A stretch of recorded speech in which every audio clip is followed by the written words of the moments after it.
Sejarah singkat Kiai Zainuddin. Masa kecil Kiai Zainuddin MZ.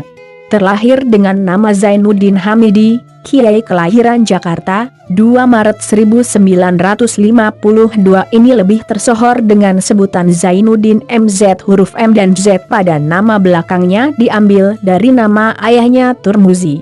Kiai Zainuddin merupakan anak tunggal buah cinta pasangan Turmuzi dan Zainabun dari keluarga Betawi asli. Ayahnya yang pensiunan pegawai PLN adalah seorang yang taat beragama, sementara ibunya seorang ibu rumah tangga. Sejak umur 2 tahun, Kiai Zainuddin sudah ditinggal ayahnya.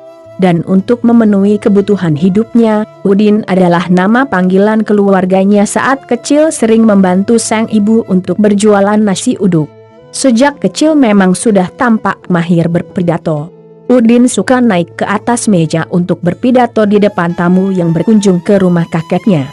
Kenakalan berpidatonya itu tersalurkan ketika mulai masuk madrasah sanawiyah hingga tamat madrasah aliyah di Darul Ma'arif, Cipete, Jakarta Selatan. Selama 6 tahun Kiai Zainuddin mengenyam pendidikan di bawah asuhan Kiai Idam Khalid, ulama karismatik asal Kalimantan, sekaligus politisi ulung yang pernah menjabat sebagai Ketua MPR dan Ketua DPR pada periode 1971 sampai 1977. Di sekolah ini ia belajar pidato dalam forum Talimul Muhadarah, belajar berpidato. Kebiasaannya membanyol dan mendongeng terus berkembang. Setiap kali tampil, ia memukau teman-temannya. Kemampuannya itu terus terasah, berbarengan permintaan ceramah yang terus mengalir. Pendidikan S1 IAIN Syarif Hidayatullah S1 Dr. HC Universitas Kebangsaan Malaysia. Sejarah singkat karier Kiai Zainuddin. Karena ceramahnya sering dihadiri puluhan ribu umat, maka tak salah kalau pers menjulukinya Dai Sejuta Umat. Suami Haji Khalillah ini semakin dikenal masyarakat ketika ceramahnya mulai memasuki dunia rekaman. Kasetnya beredar bukan saja di seluruh pelosok Nusantara, tetapi juga ke beberapa negara Asia. Sejak itu, Dai yang punya hobi mendengarkan lagu-lagu dangdut ini mulai dilirik oleh beberapa stasiun televisi.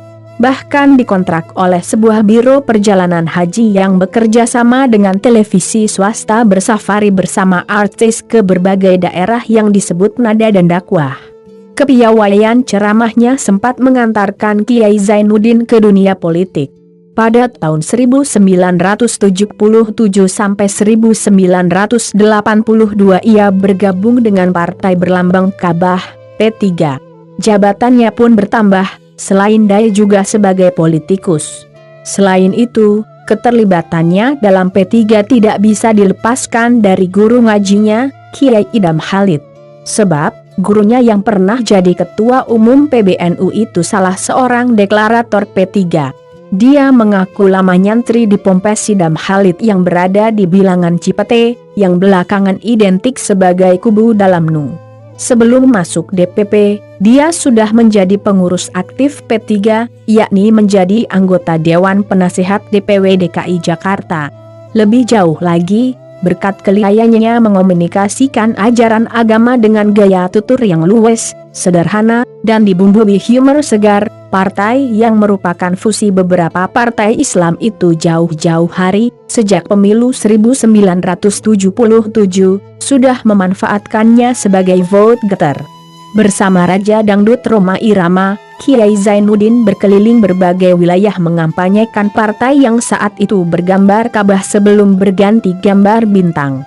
Hasil yang diperoleh sangat signifikan dan memengaruhi dominasi Golkar. Tak ayal, kondisi itu membuat penguasa Orde Baru was-was. Totalitas Kiai Zainuddin untuk PPP bisa dirunut dari latar belakangnya. Pertama, secara kultural dia warga Nahdliyin, atau menjadi bagian dari keluarga besar NU. Dengan posisinya tersebut, dia ingin memperjuangkan NU yang saat itu menjadi bagian dari fusi PPP yang dipaksakan Orde Baru pada 5 Januari 1971. Untuk diketahui, ormas lain yang menjadi bagian fusi itu, antara lain Muslimin Indonesia, MI, Perti, dan SYI. Selain itu, keterlibatannya dalam PPP tidak bisa dilepaskan dari guru ngajinya, Kiai Idam Halid. Sebab, gurunya yang pernah jadi ketua umum PBNU itu salah seorang deklarator PPP. Pada 20 Januari 2002 Kiai Zainuddin MZ bersama rekan-rekannya mendeklarasikan PPP Reformasi yang kemudian berubah nama menjadi Partai Bintang Reformasi dalam muktamar luar biasa pada 8-9 April 2003 di Jakarta. Ia juga secara resmi ditetapkan sebagai calon presiden oleh partai ini. Kiai Zainuddin MZ menjabat sebagai Ketua Umum PBR sampai tahun 2006. Kiai Zainuddin MZ kembali fokus untuk menebarkan dakwah dan kembali berada di tengah-tengah umat. Kiai Zainuddin meninggal dunia pada 5 Juli 2011 dalam perjalanan menuju Rumah Sakit Pusat Pertamina, karena serangan jantung dan gula darah.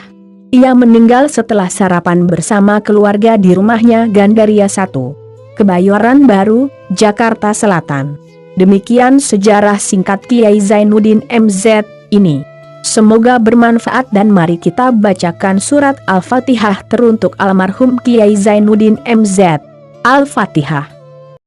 Bismillahirrahmanirrahim. Alhamdulillahi Rabbil Alamin.